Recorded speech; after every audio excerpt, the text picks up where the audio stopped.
Over the past 2 seasons, I've had my hands on about 100 trail cams between the group the Whitetail experience, so I thought I'd make a video on the best budget cams for 2022. Let's go. So something I wanted to note for this video is I've actually hunted with these trail cams for the last couple seasons, and I think that's way more important than, say, a backyard corn pile test, because when the buck pictures are maybe a touch blurry, I get a little more frustrated. If they fail, I'm cussing at them and I remember which camera burned me bad. So I think that's an important note before we get started. You know, I think budget cams are solid for what we do because of the public land aspect. They may get stolen. We see a benefit to high volume shooting just based on trail cams miss a lot of things. We do try to deer hunt a slightly above average Dicky Mow level. Let's start this off. I'm gonna narrow this thing down to about 4 cams, maybe 3, to speak real quickly on a few of these. And so 2 cams I wanted to point out are kind of like my judging point are the Exodus Trek, which retails kind of at a $125 price point, a solid warranty, solid functionality, built like a tank. The other one is the Lone Wolf Custom Gear camera, and this is a stud camera now in the $150 price point. Great video quality. The fact it comes with a mount is a nice add, and that pivot ball system.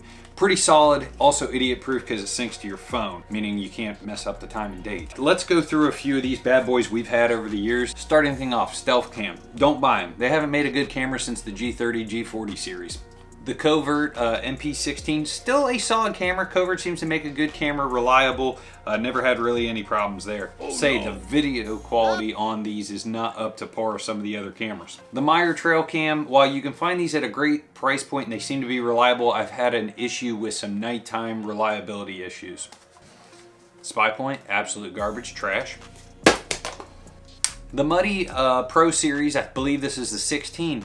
For $55, which I was picking these up for, not bad.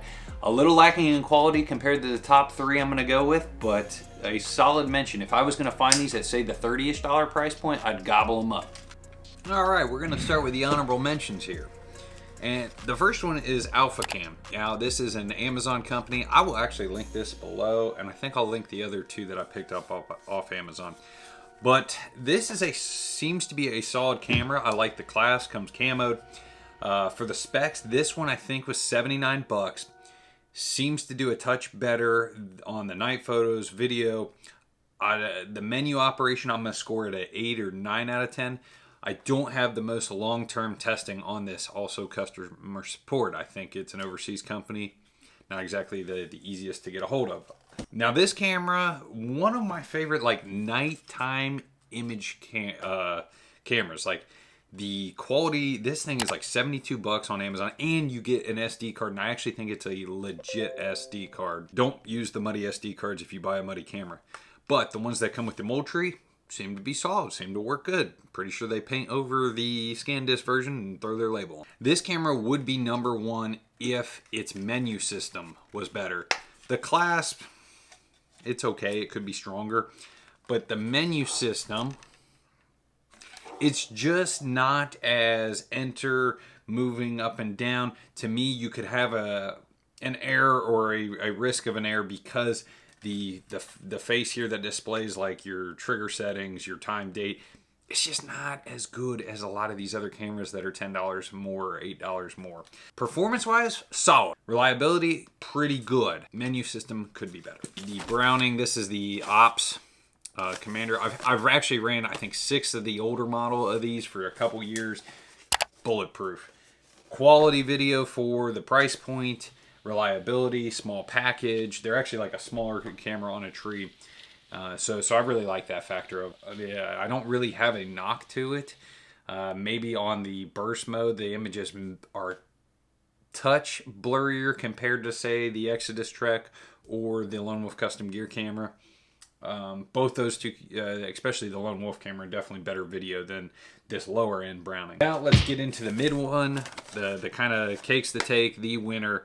Now it is the most expensive. This is kind of your, I would say these 2 for the price, the Alpha and this Browning, tough to beat. They are roughly $8 to $10 cheaper than this model. This model you can find at Shields right now for like $89 or $90. And this is the Strike Force. This is kind of Browning's gold standard camera. It's a tank. Really good for a trail cam, nighttime imagery, reliability, trigger, all of that. And that being said, I have not tested Tascos because I am afraid of failure after year one. So if you are a Tasco fan, let me know. I'd be interested. If there's another brand or company that maybe you want to let me know about, I'm always looking for that best budget to price point performance level. Definitely leave a comment. The other thing we got going on is we're doing a film launch roughly 2 months out. Gonna be a really cool thing, free beer. So Onyx is picking up the beer tab that night. Especially if you show up early, you might drink for free. It is trail cam season. Turkeys, you are in the rear view mirror. Team Carter.